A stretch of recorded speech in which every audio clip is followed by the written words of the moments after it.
Всем привет! В этом видео мы прогуляемся немного по городу и узнаем, какие изменения произошли в Харькове, что нового и как живет город и харьковчане. Начнем с того, что улица Плехановская в Харькове переименована. Теперь она носит имя лидера фрайкора Георгия Тарасенко. Также переименовали улицу Державинскую. Названа теперь она именем командира батальона «Волки да Винчи» Дмитрия Коцюбайла.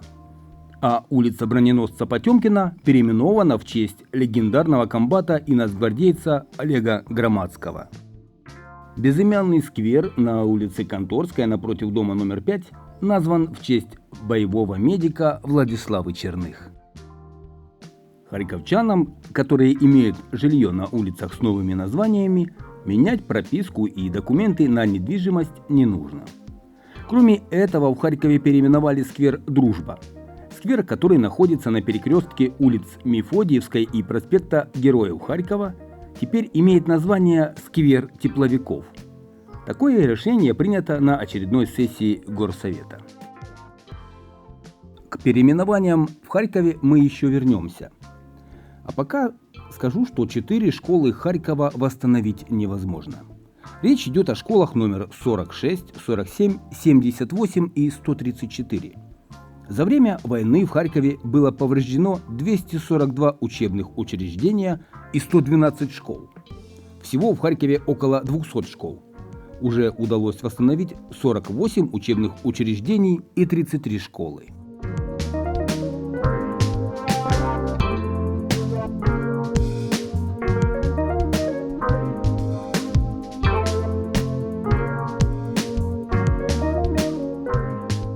В Харькове также определили многоэтажку, которую частично снесут. Так, под частичный демонтаж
Вот так харьковчане в Саржином Яру собирали питьевую воду для пострадавших в Херсоне.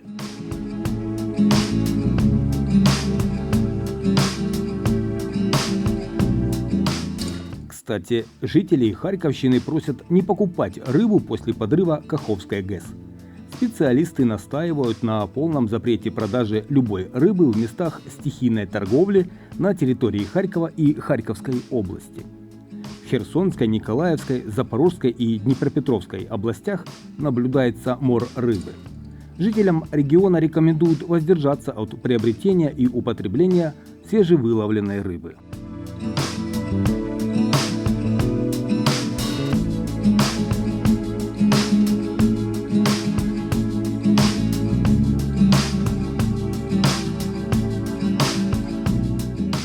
Такая клумба появилась возле зеркальной струи.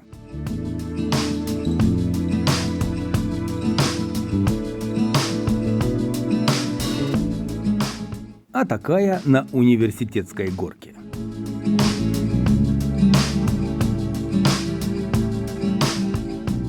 В самом начале видеоролика мы говорили про переименование улиц и скверов Харькова.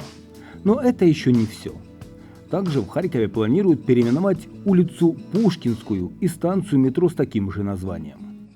Про такое решение, ссылаясь на Департамент инфраструктуры Харьковского городского совета, сообщил уполномоченный по защите государственного языка Тарас Кремень. Ну и депутаты Харьковского городского совета поддержали переименование Центрального парка культуры и отдыха имени Максима Горького. Теперь парк в Харькове называется просто и лаконично «Центральный парк без Горького».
В подземке Берлина представили фотовыставку, посвященную войне в Украине. На выставке есть фотография со станции «Университет», где в разгар обороны за город проходил концерт классической музыки. И палатки со станции метро «Героев труда», в которых жили харьковчане во время активной обороны города. Выставка Next Station Ukraine постоянно обновляется, чтобы напомнить, что война в Украине продолжается.